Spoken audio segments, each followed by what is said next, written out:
believe and conscious that your prayer has already been fulfilled. Yes. Does that make sense? Yes. I'm going to say it slower.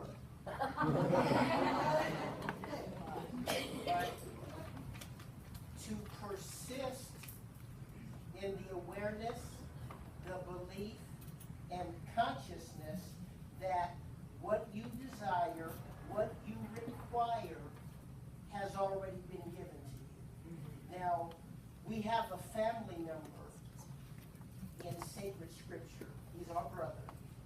And it was suggested that he said something. His name was Jesus, and he's our brother. If you look in sacred scripture, he says a lot of things. Here's one thing that he said. He says, when you pray, believe that you have what you pray for, and you shall have it. That's pretty literal, isn't it? Yes. So when you pray, when you ask, when you treat, believe that you already have it, and you shall have it. That's pretty simple, isn't it? Part of the challenge for us, and I know in here everybody is probably a student of the mind or a practitioner of the mind. Part of the challenge is sometimes in our meditation work and in our prayer work and in our treatment work, we'll focus on the problem. Jesus, help me get rid of this problem. Spirit, help me get rid of this problem. Father, help me get rid of this problem. And when we do that, what are we focusing on? The problem. So imagine this. So problem versus prayer. So imagine there's a challenge right now that's going on. And what if you said this? Look how beautifully God has worked this prayer out. Look how beautifully Spirit has already worked this prayer out. That's suggesting that it's already been worked out, because our brother also shared with us that, listen, before you've asked, I've already answered.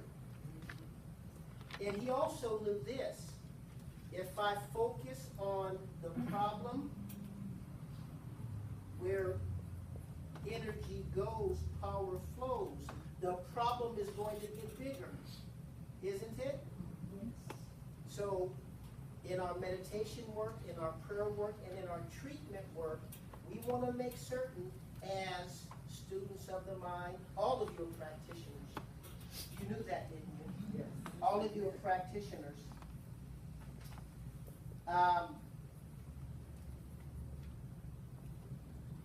This whole thing about consciousness, it's an easy word.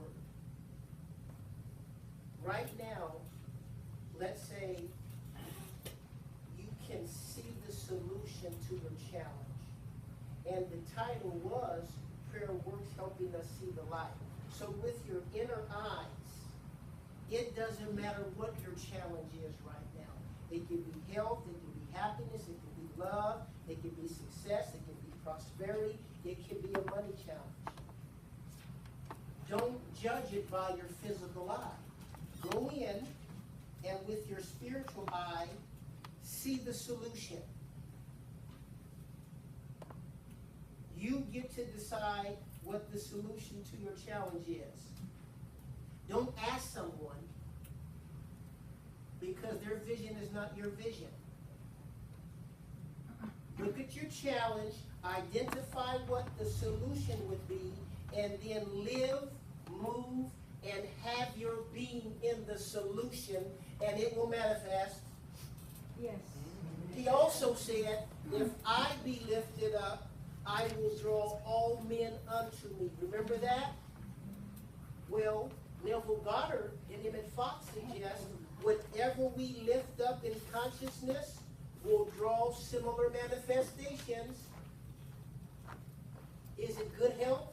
Lift that up. Is it happiness? Keep it up. If it's love, Keep it up. Here's the challenge for us. We get tired. We get tired. Oh, yeah. No one said spiritual work was going to be easy. We have to persist. Don't we have to persist? Oh, I tried it for a week and I didn't see a manifestation. That science of mind unity stuff doesn't work. Well, it did work. Even when it looks like it's not working because we didn't persist, it worked. So, calisthenics, push-ups, spiritual. Now, what's always great about this audience whenever I have the opportunity to speak in unity, I say this. Whatever we share in here, this is not Las Vegas. It shouldn't stay in here. Right? Whatever is shared in here has to be given to the people. Doesn't it? Right. Yes. Call back with 5 minutes, 3 more minutes. What do you say, crowd? How many? 3 more minutes? 3 more minutes. All right, quick 10. Okay, so right now, imagine you have a challenge. You get to decide what the solution is with your inner vision. Something else that was shared with us. A people without a vision shall perish. Let's flip it. A people with a vision shall prosper. So, with your inner spiritual vision, see what you want and claim it and hold it up. And what will happen is everything that's like it or similar will be drawn. Everything. Well, I don't believe that. You haven't tried it. I'm going to make everything I've shared now very, very simple. What you see is what you get. What you see with your spiritual eyes is what you get. What you say is what you get. So let's say I had a challenge a couple of weeks ago. And someone hadn't seen me in a couple of weeks, and now the challenge is over. I have to be careful of my company, because they may remind me or try to remind me of what was wrong. I need to ask you for your apology for this prayer that's about to come out of my mouth right now. Do you accept my apology? Yeah. So, this is for you. If you worked on a challenge and you've licked it, and you're in company that's reminding you of that challenge, there's a 2-word prayer. Can I share it? Clark, yes, please. Hell no.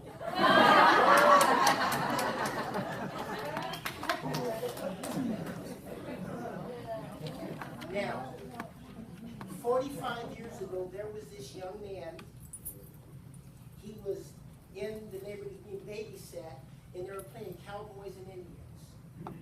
And the boy that had the BB gun didn't shoot it in time before his friend got him in the eye with an arrow.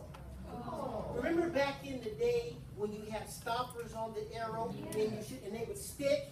Well, he took the stopper off. 45 years ago, hit him in the eye, and since that time, partial vision in the left eye. Excellent vision, so we're told, in the right eye. He could see through buildings, see through walls. So, every year, the optometrist would remind him in a postcard, it's time to come get your eyes checked. So for 45 years this happened until last July. So last July, this young man gets the card, and for 45 years, he always checked his vision in the left eye. Always blurred. This particular day, he checked it, and it was like a blanket had come across his eye. Partial vision, now there's a blanket. Okay, you with me? Now, according to this young man,